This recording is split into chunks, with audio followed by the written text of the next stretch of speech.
Class के CBSE aspirants जिनका अभी हाल ही में एग्ज़ाम होने जा रहा है। पिछले सेशन में हमने 30 क्वेश्चंस कर लिए थे। आइए चलिए शुरुआत करते हैं हम 31st क्वेश्चन की, जहाँ से आपको ये देखने को मिलेगा कि एनालिसिस इतने अच्छे तरीके से हो रहा है कि आपको वाकई में बोर्ड में बहुत ज़्यादा हेल्प करेगा। एक बार देख के ज़रूर जाइएगा। क्वेश्चन ये बोला जा रहा है कि एक्स और वाई क्या है इस केमिकल इक्वेशन के अंदर। तो यहाँ देखिए 2AgCl दिया हुआ है, x लिखा हुआ है यहाँ पे, ठीक है। x यानी सनलाइट के प्रेजेंस में हो रहा है और y यानी Cl2, ठीक है। यानी इसका A ऑप्शन एकदम करेक्ट होगा। सनलाइट के प्रेजेंस में सिल्वर क्लोराइड अलग अलग हो जाते हैं। अगला जो क्वेश्चन दिया गया 32nd क्वेश्चन, ये बहुत ही निहायत ही आसान सवाल है। मैग्नीशियम ऑक्साइड के सॉल्यूशन में अगर HCl की कुछ बूंदें मिलाई जाती हैं, उसका यहाँ पे एक ग्राफ दिया हुआ है आपके सामने यहाँ पे एक ग्राफ दिया हुआ है, ठीक है। अब बोलता क्या है कि ये pH सॉल्यूशन दिया हुआ है, ये pH सॉल्यूशन, और यहाँ पे कितनी ड्रॉप्स मिलाई गई हैं, यहाँ पे दिखा हुआ है कितनी ड्रॉप्स मिलाई गई। तो ग्राफ के अनुसार विलेन में 5 बूंदे HCl की मिलाने पर 5 बूंदें मिलाई हैं, यानी 1 2 3 4 5 6 5 यहाँ पे आ रहा है। और यहाँ ग्राफ के हिसाब से देखेंगे 5 पे ये 2 पॉइंट शो कर रहा है। तो अब जो क्या कहते हैं, आपके पास जो सॉल्यूशन बन के आ गया है, उस सॉल्यूशन का कैसा बना है, तो आप बताएंगे एसिडिक सॉल्यूशन बन चुका है, क्योंकि इसका pH लेवल 2 शो हो रहा है, तभी सॉल्यूशन एसिडिक बन चुका है, यानी ए इसका करेक्ट आंसर है, अम्लीय। चलते हैं अगले सवाल पर। अगला सवाल ये है, when some amount of acid and base of same strength and quantity are mixed together। यहाँ इस पे ध्यान दीजिएगा, ये क्या कहते हैं, बेस, एसिड और बेस जो सेम स्ट्रेंथ और क्वांटिटी दोनों की सेम है, मिक्स किया गया तो हमेशा न्यूट्रल बनाएगा वो, ठीक है। Neutral, salt and water. Those metallic oxide which can dissolve in water are called, जो कि डिजॉल्व हो जाते हैं पानी के अंदर, उनको एल्कली कहा जाता है। ये एल्कली मटेरियल जो होता है ये अच्छी तरीके से पानी के अंदर घुल जाता है। इसका आंसर ए होगा, ठीक है। अगले सवाल पर चलते हैं। अगले सवाल में देखिए लिखा हुआ आयरन, और सेकंड कॉलम आपको दिया गया है। पहचानना है कि कौन सा करेक्टली मैच है। आयरन हाईली मैलेबल होता है, बिल्कुल नहीं, ठीक। Mercury liquid at room temperature, ये होता है। गोल्ड को केरोसिन ऑयल के अंदर रखा जाता है, बिल्कुल नहीं। Sodium form bluish on exposure, बिल्कुल नहीं, ठीक। यानी इसका मतलब क्या है, बी आंसर एकदम आपका करेक्ट होगा। अगला सवाल देखिए 36, chemical formula bleaching powder. Bleaching powder का जो केमिकल फार्मूला होगा वो ये बन जाएगा, कैल्शियम ऑक्सीक्लोराइड, ठीक है। अगला सवाल, the best way to prevent tooth decay is to use toothpaste regularly because it, यानी आपको रोज टूथपेस्ट यूज करना चाहिए, ये टूथ डिके को ख़त्म करता है।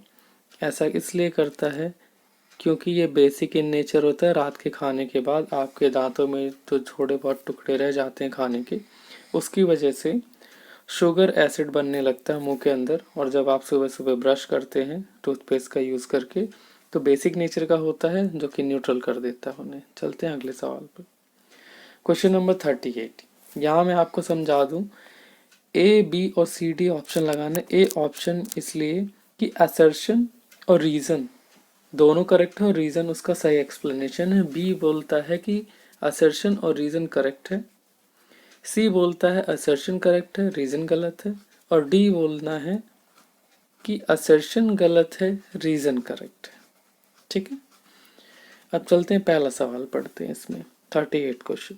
Plaster of Paris is use by doctors for setting fractured bones, ये तो बिल्कुल करेक्ट है, ठीक है। यहाँ से हम इसे बोलेंगे ये तो बिल्कुल करेक्ट सेंटेंस है।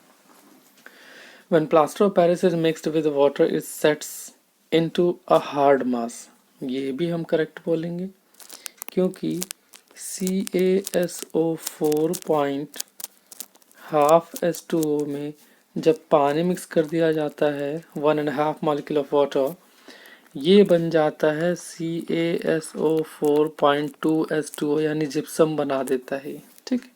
और जिप्सम हार्ड सब्सटेंस होता है, यानी यहाँ पे असर्शन भी करेक्ट है और इसका रीज़न भी करेक्ट है। डॉक्टर लोग इसीलिए इसे यूज़ करते हैं, इसलिए हम यहाँ पे ऑप्शन ए मार्क करेंगे। 39 क्वेश्चन पे देखते हैं। Burning of a candle also shows physical change. बिल्कुल फिजिकल चेंज शो करता है, मोम पिघल जाती है, ठीक। और केमिकल चेंज भी शो करता है, क्योंकि उसकी जो बत्ती होती है वो जल जाती है, यानी उसके अंदर जो धागा होता है वो जल जाता है और मोम कहीं ना कहीं जल के ख़त्म भी हो जाती है। फिजिकल चेंज तो होता ही होता है। रीज़न पढ़ लेते हैं। Physical change new substances form, ये तो केमिकल चेंज में होता है, यानी यहाँ पे ये रीज़न गलत हो गया, यानी यहाँ पे हम सी मार्क करेंगे कि असर्शन करेक्ट है, रीज़न गलत है। चलते हैं अगले क्वेश्चन पे। अगला क्वेश्चन जो है, xylem and phloem are vascular tissue in plant. Assertion correct. Xylem and phloem do not help in transportation of water and mineral and food in the plant। तो ये तो गलत हो जाएगा ना, इसलिए यहाँ पे सी ऑप्शन एकदम करेक्ट होगा, ठीक है। अगले क्वेश्चन पे चलते हैं। Question number 41। The sun appears white at noon. दोपहर के टाइम पे सन जो है वाइट कलर का शो होने लगता है। ऐसा इसलिए सन हमारे एकदम ओवरहेड पे होता है और स्कैटरिंग कम हो जाती है। Only a little of blue and violet color of light is scattered।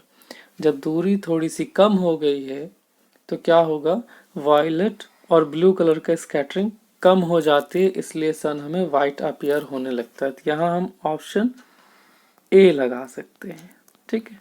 यानी असर्शन तो करेक्ट है ही, उसका रीजन भी करेक्ट दिया हुआ है, ठीक। Question number 42। When zinc is added to iron sulfate solution, no changes occur। यानी यहाँ पे अगर हम देखें Zn प्लस FeSO4, यानी कि रिएक्शन तो देखो होना ही होना है। ZnSO4 बनाएगा प्लस Fe, ठीक है। यानी कि ये स्टेटमेंट जब जिंक को आयरन सल्फेट में डाला जाता है तो कोई परिवर्तन नहीं दिखता, परिवर्तन तो दिखाई देता है, यानी स्टेटमेंट जो अभी कथन है इसका असर्शन हो गलत हो गया।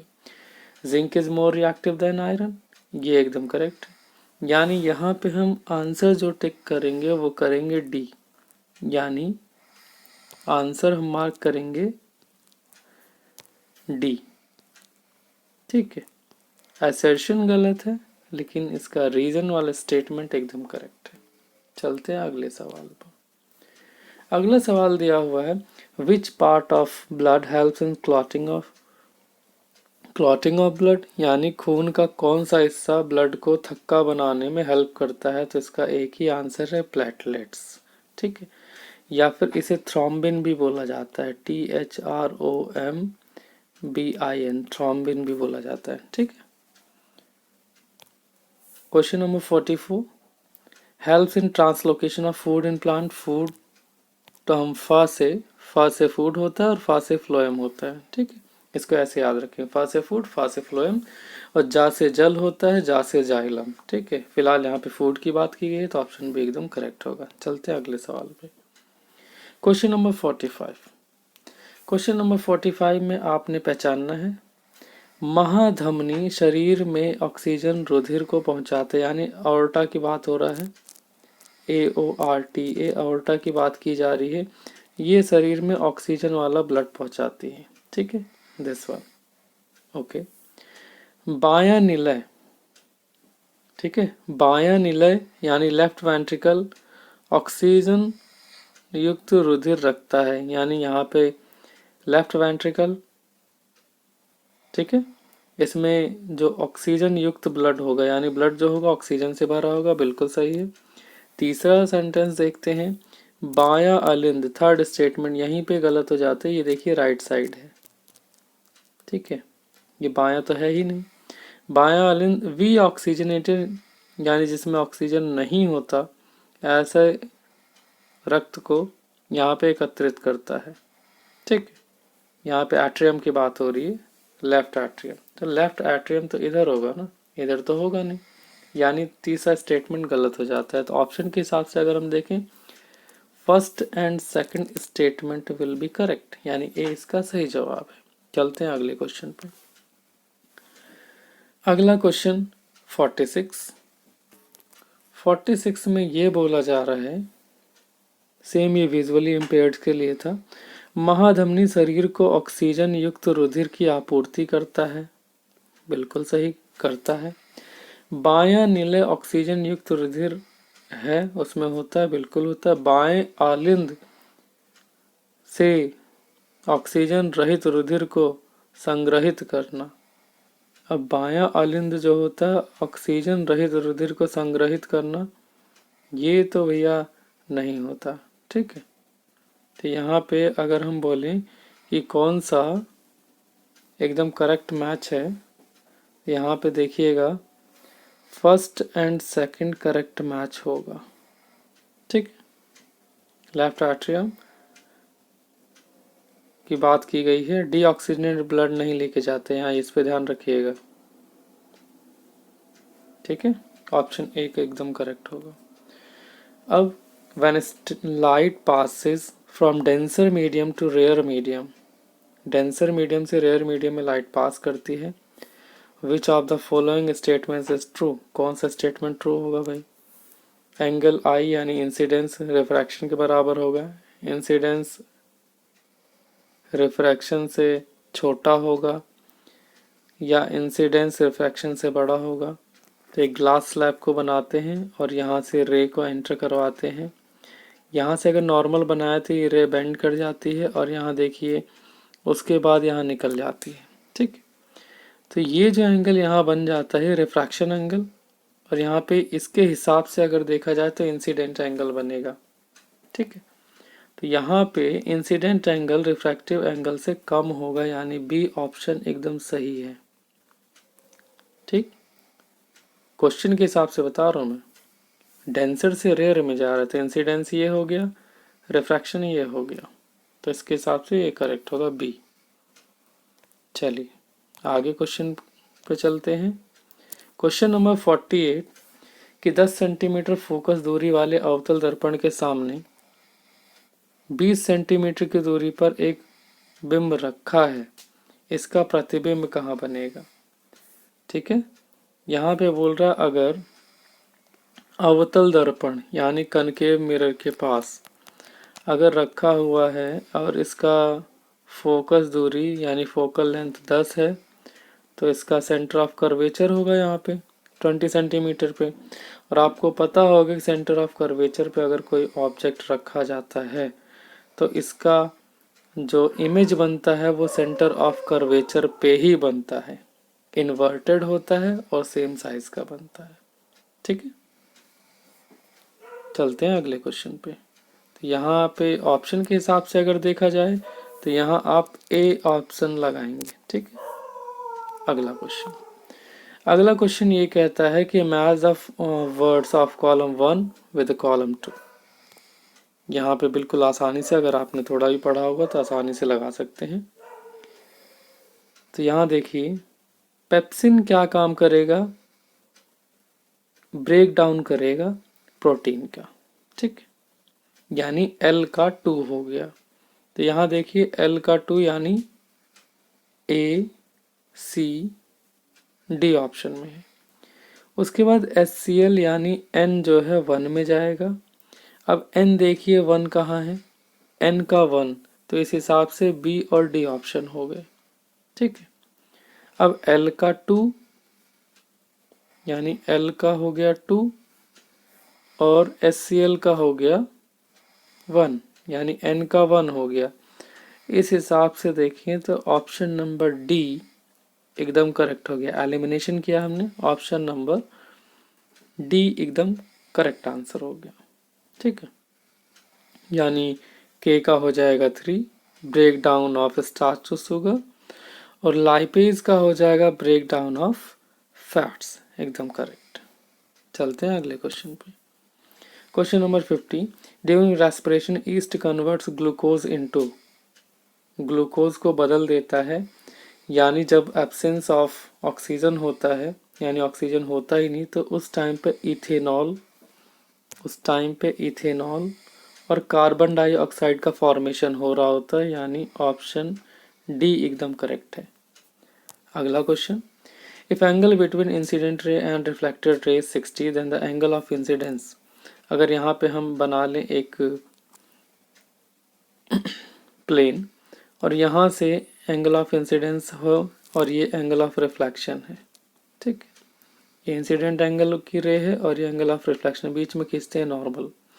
बोला है इन दोनों के बीच में जो एंगल बनेगा वो 60 डिग्री का है, तो हमें पता है angle of incidence is equal to angle of reflection होता है, तो आधा आधा बांट देंगे, यानी 60 को 2 से डिवाइड कर देंगे तो आंसर आ जाएगा 30, यानी बी एकदम करेक्ट आंसर है। चलते हैं अगले क्वेश्चन पे।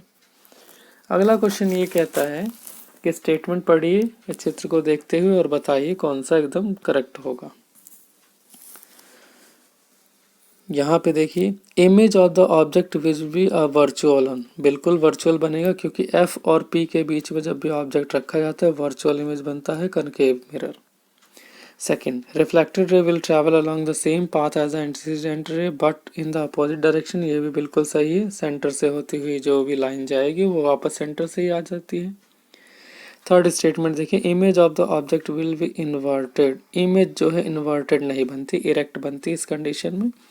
और स्टेटमेंट नंबर 4 दिया हुआ है, this is a concave mirror hence the focal length will be negative, ये तो एकदम करेक्ट है, ठीक है, यानी 1, 2 और 4 ऑप्शन करेक्ट है, यानी 1, 2, 4 यानी ऑप्शन नंबर डी एकदम करेक्ट, ठीक है।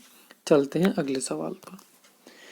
अगला सवाल दिया हुआ है कि an object of 1 centimetre is placed between F and P of concave mirror, यानी प्रिंसिपल और फोकस के बीच में अगर रखा हो कोई object, by analysing the situation a student calculated the following, image of the object will be a virtual one, ठीक है, आभासी होगा चित्र। Reflected ray will travel along the same path, reflected ray जो होगी सेम पाथ से आएगी, centre से होती हुई गुजरेगी लेकिन अपोजिट डायरेक्शन में, बिल्कुल करेक्ट है पिछले वाले क्वेश्चन की तरह। The image of object will B inverted, inverted नहीं होगा, ठीक है। कनकेव मिरर है, फोकल लेंथ नेगेटिव है, बिल्कुल सही है, यानी इसका भी आंसर 1, 2 और 4 हो जाएगा, ठीक है। चलते हैं अगले क्वेश्चन पे।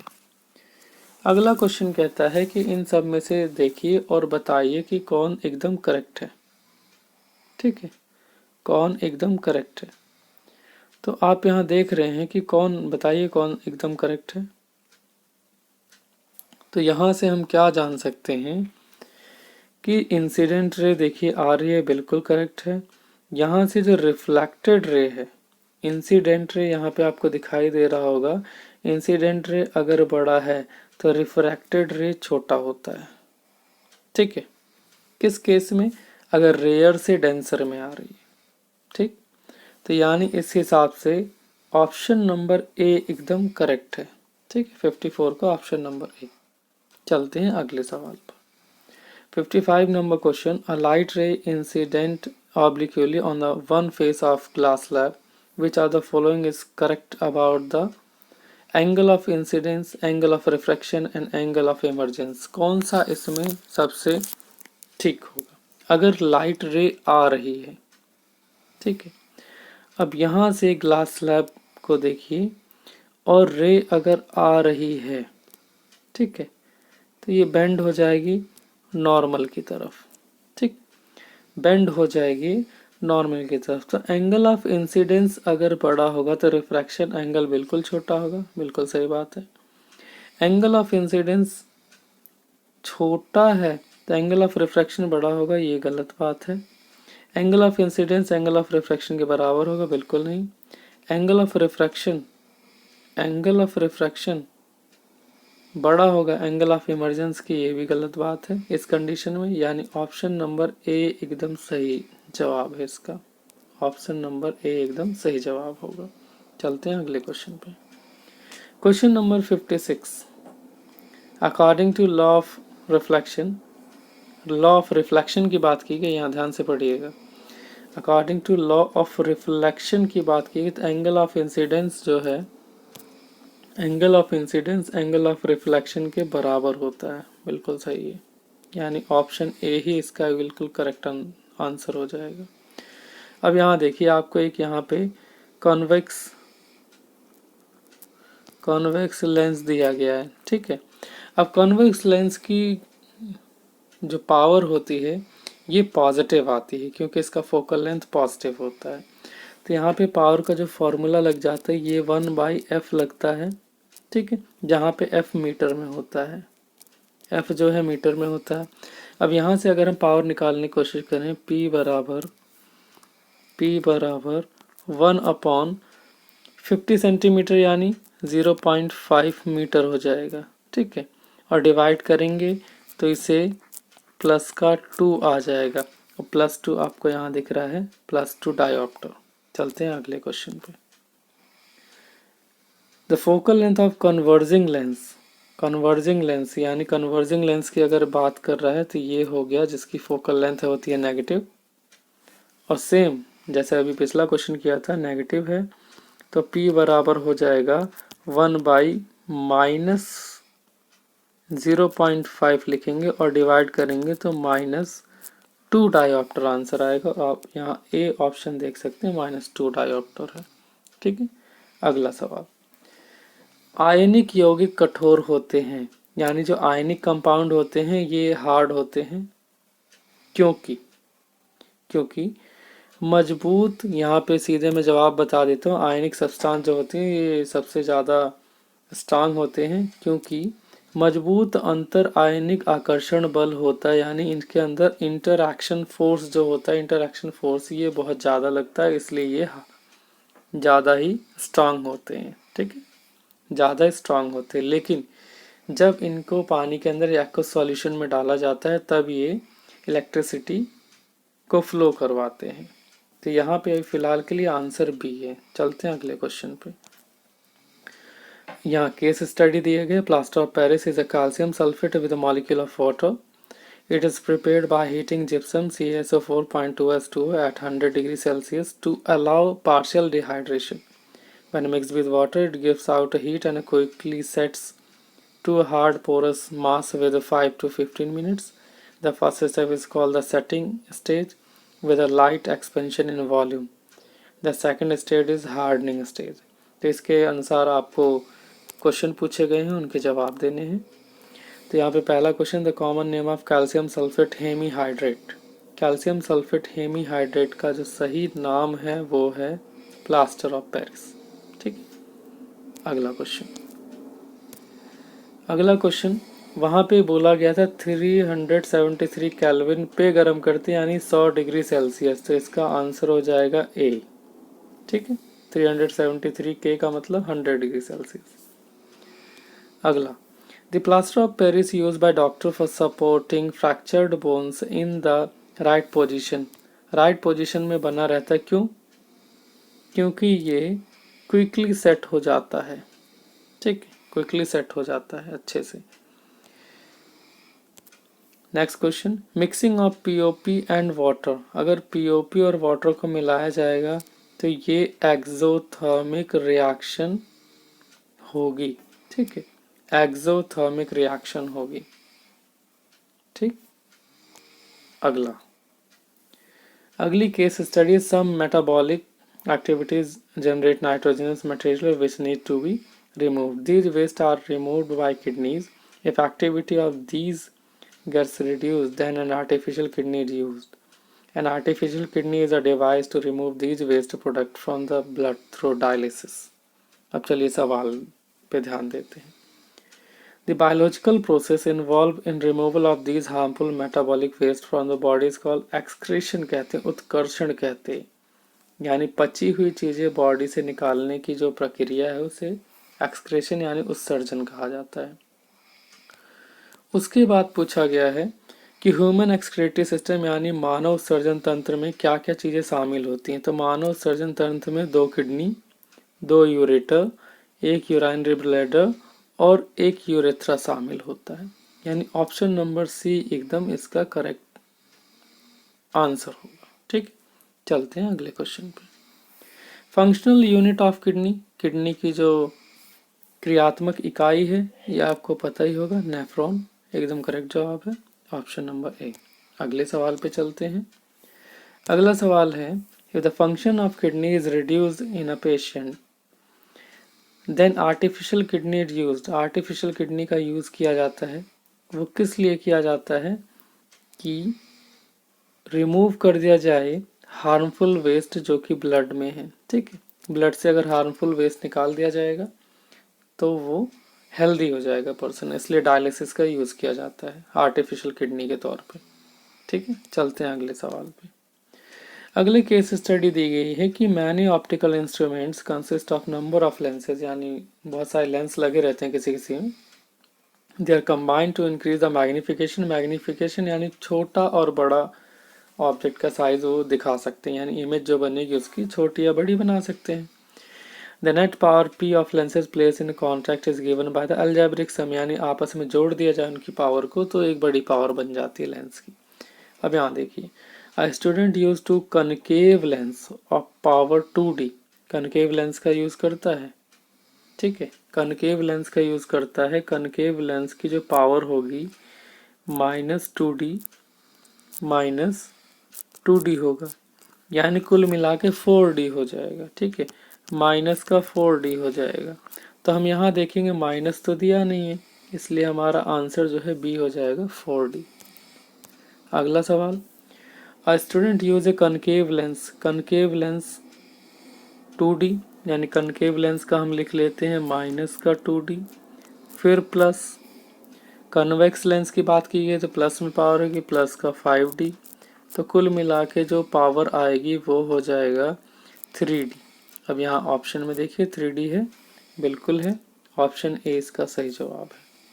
ठीक है, अगला सवाल, if power of a lens is -2D, अगर माइनस में है, आपको कई बार बताया है माइनस में है, यानी कनकेव जो लेंस होता है इसका जो फोकल लेंथ होता है ये नेगेटिव तरफ होता है, इसलिए माइनस में होता है। तो यहाँ पे आप देखेंगे कनकेव लेंस पूछा गया, लेंस कौन सा है, concave lens. Next question, a lens has a power of plus, plus में पावर है, यानी ये कन्वेक्स लेंस है। It's focal length will B, focal length क्या होगी, अगर पावर जो है पॉजिटिव है, यानी 1.5 अगर हम लिखें, ठीक है, 1/f लिखा जाता है। फोकल लेंथ क्या होगी, 1.5 का मतलब 3/2 है। ठीक है, f बराबर हो जाएगा 1/3/2, 2 चला जाएगा ऊपर, यानी 2/3, यानी फोकल लेंथ कुल मिला के 2/3 आ जाएगी। ठीक है, फोकल लेंथ आ जाएगी 2/3। Thank you for watching this video. Hopefully मैं ये कहना चाहूँगा कि इसे देख के ज़रूर जाइएगा, आपके CBSE के जो एग्ज़ाम आने वाले हैं उनमें ये आपकी बड़ी हेल्प करेंगे। थैंक यू, जय हिंद।